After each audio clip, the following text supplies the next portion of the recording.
안녕하세요. 건강 스토리텔러 정아입니다. 급격히 추워진 것 같아요. 계절 중에서 저는 가을을 제일 좋아하는데 점점 짧아지는 느낌이라 좀 아쉽습니다. 벌써 영하권으로 떨어진 지역도 있다고 하는데요. 아무래도 미리 대비를 하셔야겠죠. 특히 암환우님들은 이 인플루엔자 감염이 일어나면 일반 성인에 비해 합병증이 유발되는 경우가 더 흔하기 때문에 일반적으로는 매년 10월에서 12월에 인플루엔자 백신 접종을 권장하고 있습니다. 다만 면역이 약해서 백신이 부작용을 일으킬 수 있기 때문에 항암을 하고 계시다면 항암 치료를 시작하고 2주 이상 경과한 후나 다음 항암 화학요법 시작 2주 전에 접종을 하고요. 또 백혈구 수치가 낮아지는 호중구 감소증이 있는 경우에는 접종을 권하지 않는다고 해요. 담당 의가 있다면 상의하고 컨디션을 고려해서 시행하시는 게 가장 좋은 방법인 것 같습니다. 결국 독감 주사도요, 연세가 너무 많으시거나 몸 상태가 많이 안 좋은 경우에는 오히려 또 해가 되는 가능성도 있다 보니까 이 백신을 맞았을 때 따라오는 이득과 손실이 함께 존재하기 때문에 기존에 뭐 심장병이 있다던가 항암 진행 중이시라던가 혹은 호중구 수치가 많이 떨어져 있는 상황, 이런 상황일 때에는 잠시 좀 미뤄두시되 환자 본인이 스스로 호흡기 질환에 걸리지 않도록 평소에 유의를 하셔야 되고요. 또 같이 거주하고 계시는 가족들 또한 전염되지 않도록 신경 써주시는 게 중요하겠죠. 그래서 오늘은 더 추워지기 전에 건강을 지킬 수 있는 방법에 대해 말씀드리려고 합니다. 겨울철 건강의 핵심은 역시나 체온을 올리는 것입니다. 일본의 한 암 전문의는요, 암 환자의 대부분이 35도씨대의 저체온 상태라는 것을 밝히면서 암세포가 가장 생존하기 좋은 온도가 35도고 암세포가 만들어내는 독성 물질에 인체의 자율신경계를 교란시키기 때문이다 라고 설명을 했습니다. 그래서 체온이 1도씩 올라가면 면역이 5배나 올라가고 반대로 1도가 떨어지면 몸의 면역도 30%나 떨어진다는 말이 있죠. 결국 건강의 척도가 되는 체온을 잘 지켜주시는 게 정말 중요한 것 같은데요. 가장 많은 시간을 지내시는 집의 적정 온도와 습도부터 한번 세팅을 해볼까요? 네, 겨울이 되면 너무 춥다고 이 난방을 25도 이상으로 빵빵하게 돌리시는 분들도 계실 겁니다. 그런데 일반적으로요, 이 실내 온도가 올라가면 공기가 건조해지고 습도가 떨어지게 되겠죠. 네, 건조해지면 호흡기 건강에 문제가 생길 수 있는데요. 우리의 호흡기에는 촉촉하게 점액질이라는 것이 깔려 있는데 이거는 외부의 먼지나 박테리아나 바이러스 같은 것들을 걸러주는 역할을 하게 됩니다.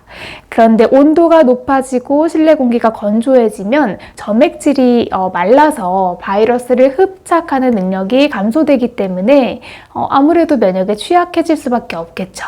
일반적으로 겨울철 실내의 적정 온도는 18도에서 20도로 약간 서늘하게 조성하라고 하는데요. 체질에 따라서 혹은 추위를 유독 많이 느끼시는 환우님들의 경우에는 이 온도가 너무 춥게 느껴지실 수도 있을 것 같아요.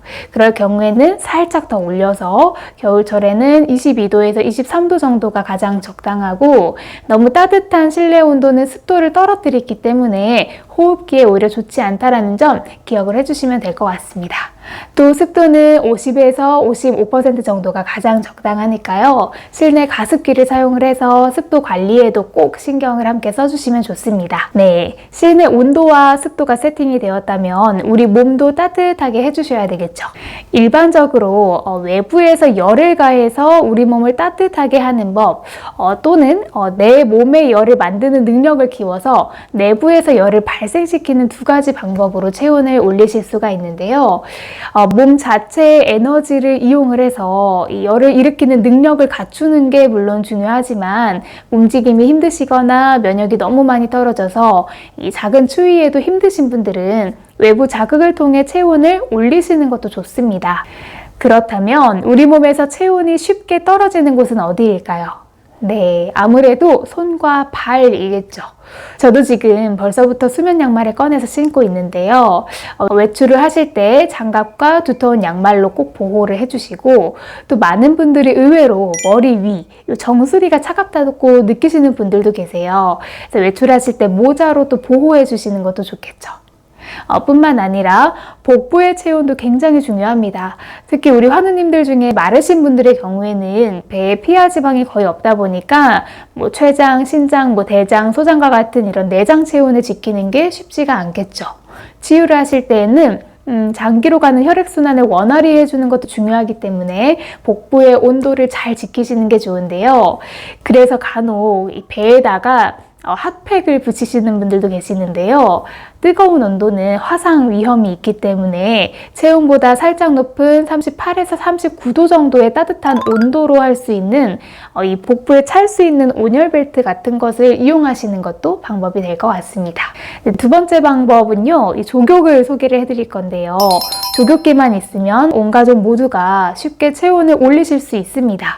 이 대야에다가 따뜻한 물을 받아서 하시는 방법도 있지만 워낙에 번거롭기도 하고 또 온도를 맞추거나 또 시간을 체크하는 게 귀찮으신 분들은 요즘 저가형 족욕기도 많이 나오니까 하나 정도 구매하셔서 겨울 나시는 것도 좋을 것 같아요.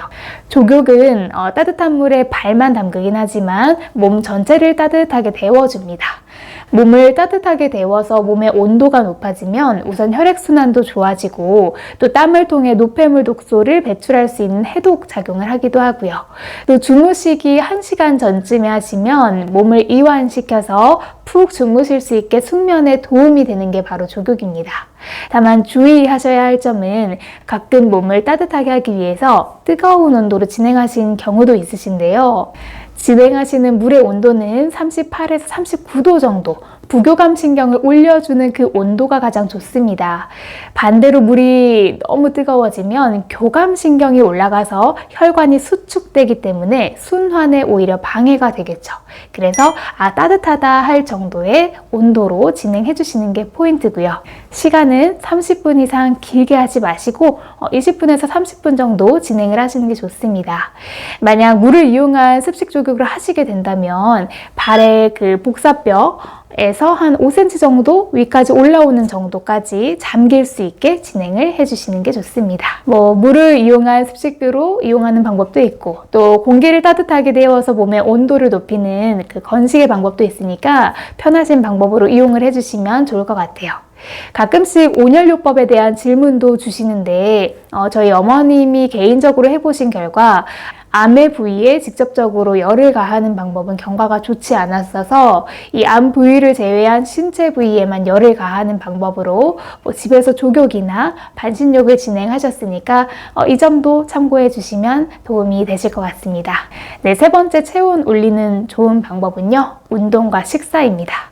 외부 열을 통해 체온을 올리는 앞의 방법들도 있지만 궁극적으로 내 몸이 좋아지고 또 면역이 높아지는 가장 좋은 방법은요, 내 몸속에서 열을 올리는 기능을 향상시켜주는 것인데요.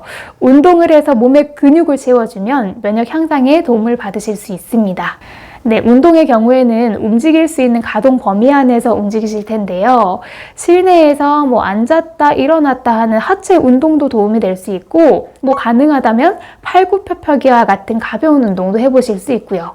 혹은 가볍게 걷기나 움직임이 조금 힘들다면 스트레칭처럼 쉽게 할 수 있는 움직임으로 진행을 하셔서 몸에 열을 발생시키고 또 혈액이 온몸에 순환하도록 유지시켜 주시는 것이 좋습니다.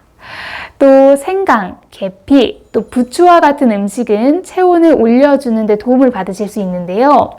생강의 진저롤은 부신수질이라는 호르몬을 자극해서 혈액을 빨리 돌게 하고 또 순환을 도와서 몸을 따뜻하게 만들어줍니다. 특히 물이 공기보다 전도율이 높기 때문에 집안에 있는 히터를 빵빵하게 틀기보다는 이 적정 온도 습도를 유지하시면서 도움되는 따뜻한 차 한 잔을 드시는 것도 좋을 것 같아요. 암 환우님들의 1도 체온 올리기는 사실 너무나도 중요합니다. 체온이 떨어질 수 있는 이 계절에 준비 든든히 미리미리 하셔서요, 몸도 마음도 따뜻한 계절 맞이하셨으면 좋겠습니다.